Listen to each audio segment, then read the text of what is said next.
Hello. What's hell in my room? Putting this back on. I want to get snake bites. With a snake bite. Anyway. I know I'm back. It's been a while, but it's Gallus, and we're making another video essay. I know, like, amazing. We're finally doing this again after 3 months. But anyway, I wouldn't be doing this without all y'all's love and support. I get comments randomly and check YouTube Studio, and it's like on videos like the Leve video, like 3 months ago. I love it so much, and so figured out how to fix my OBS, and I'm back. Anyway, the topic that we're going to be doing today is an album I've been told about and alluded to listening to all summer by friends, people I've been talking to, and everything from top to bottom. But I brushed it off continuously, thinking that it was a little out of my comfort zone, but I was wrong. It was an amazing listen, and I'm eager to talk about it and recreate the musical production of the album. However, an album I'm going to be talking about today is no longer than Charli XCX's Brat. Brat is the #1 album of the summer, outstreaming all musical counterparts and commercially more successful than them as well. Hits that blew up everywhere, especially 360 and Apple, making Brat impossible to ignore this summer. Charli did a great job marketing this album and relating to a core audience, which sums up much of the youth today. Charli understood this and her audience, and she knew exactly what to do with it. Coming right off making a song for the Barbie soundtrack, she already had some buzz coming from her name. Today, we're going to look at how Brat blew up by the marketing genius and musical expertise, and going into making a beat.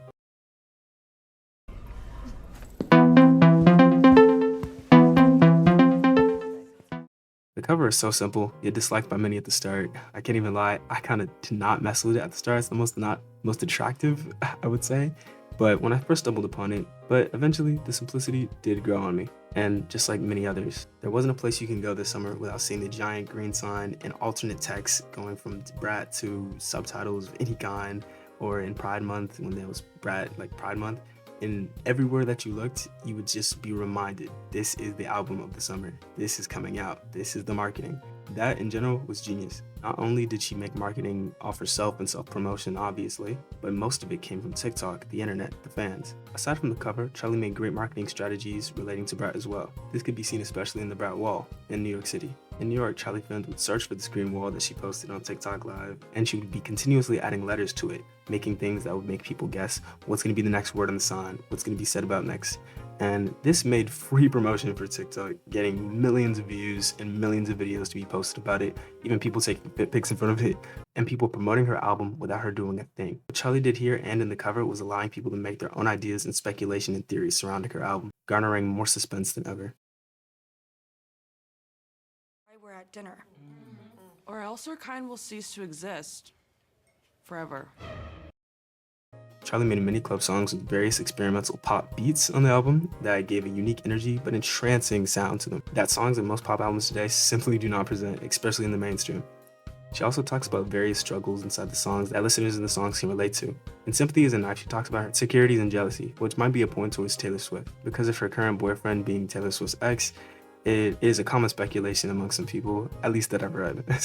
And other amazing songs like I Might Say Something Stupid, where she believes she deserves more love. She starts the song with the title, Given, and proceeds to begin her verse with lyrics that pick the feeling of outcasting, where she goes on about how she doesn't belong, possibly alluding to the music industry as a whole, and that she isn't special. And last but not least, my favorite song, I think about it all the time. This song is not very streamed on the album, but Charli basically winds down the beats from the hot club bouncing energy and proceeds to talk about more settling topics, which is similar to the musical change. Going from the poppy club vibes in the song, slower and melodic tones, it kind of gives the vibe of settling down in general. She talks about how her best friend is having a kid and how she held her best friend's kid in her arms while looking at her in the clothes that she grew up with her in. It gave her a weird, strange feeling, a feeling of wanting to settle down, and maybe that there's more outside of music, more outside of this current life she's living, and more outside of anything else to do. I find it really amazing to listen to because it's such a personal track, and I believe slows down the tension of the album lyrically and with the production, which shows a contrast to many other songs in the album.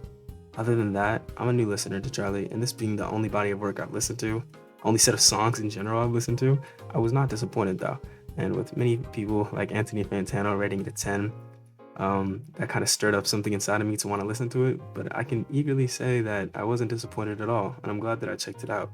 And that's why I'm going to try to produce something Charli-esque today, and if you guys like it, I hope you liked the video, but anyway, we're gonna move into the production process.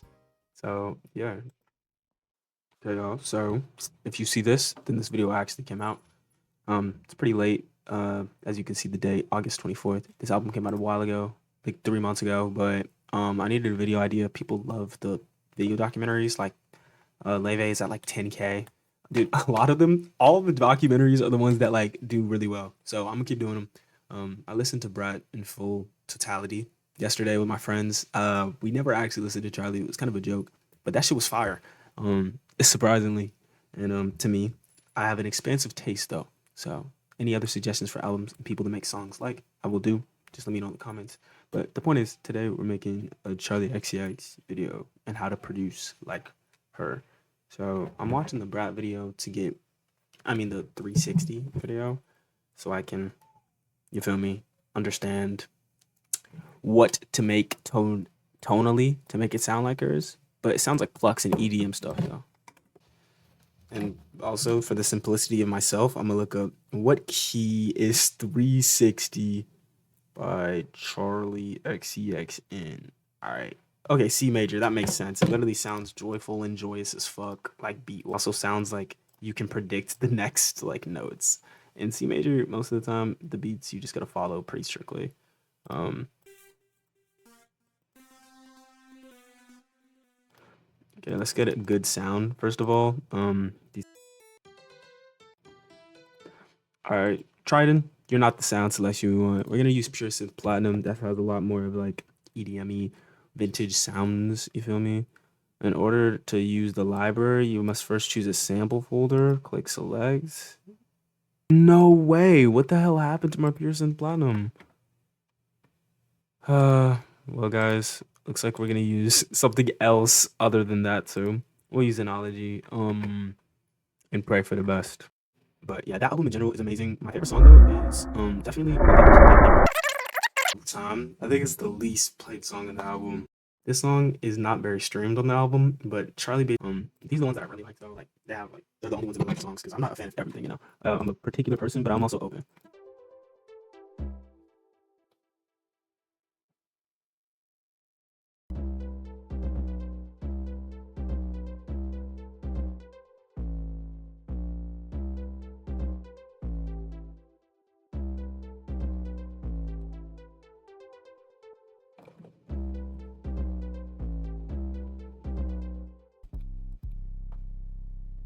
All right, let's try to use the 9 Lives kit. That sounds like it'll be better because 9 Lives already makes like. All right, where is it? Trust this one.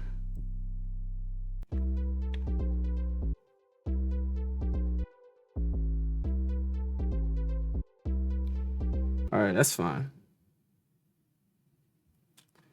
And then let's make sure now we have to mix this 808. I'm gonna mix them similarly to how I do for trap beats. Because I think it punches a lot in Charli's song. So what we're gonna do is delete this, add a compressor. Yeah.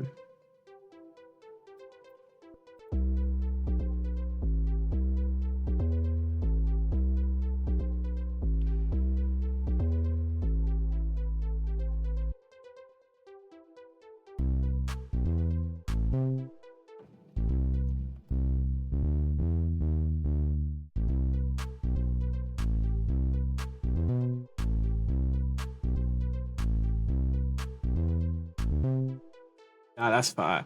And then after I do that, I'm gonna make it end, and then that's when we get the third melody that she introduces in the song right here. It kind of goes like it's like a let's do Hive. It's like some like digitally saw that sounds like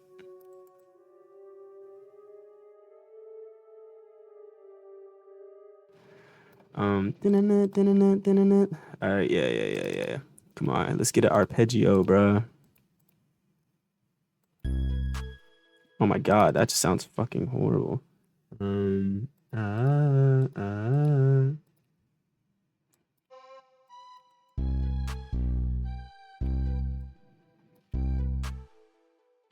Dun-dun-dun, dun-dun-dun.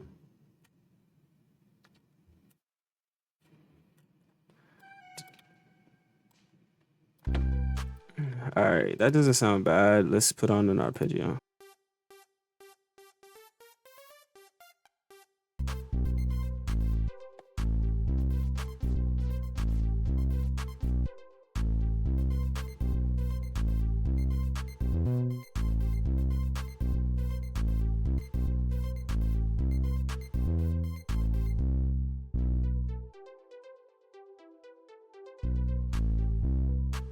All right, then what happens next in the song?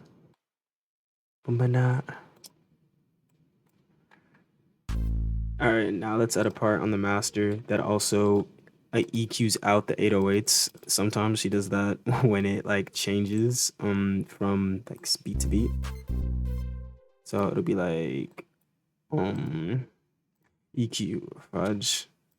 All right, so rename EQ master.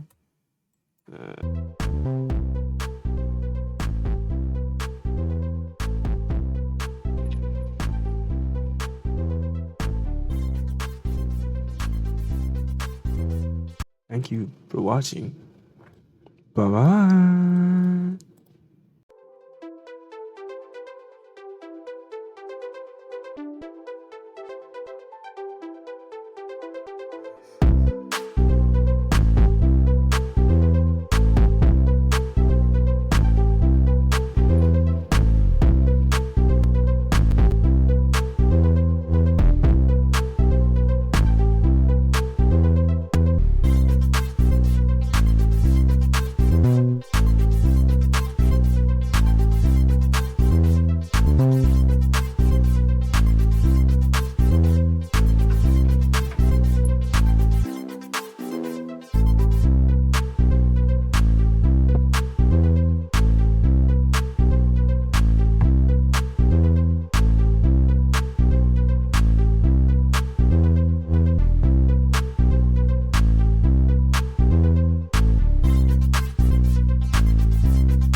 Thank you for watching. Bye-bye.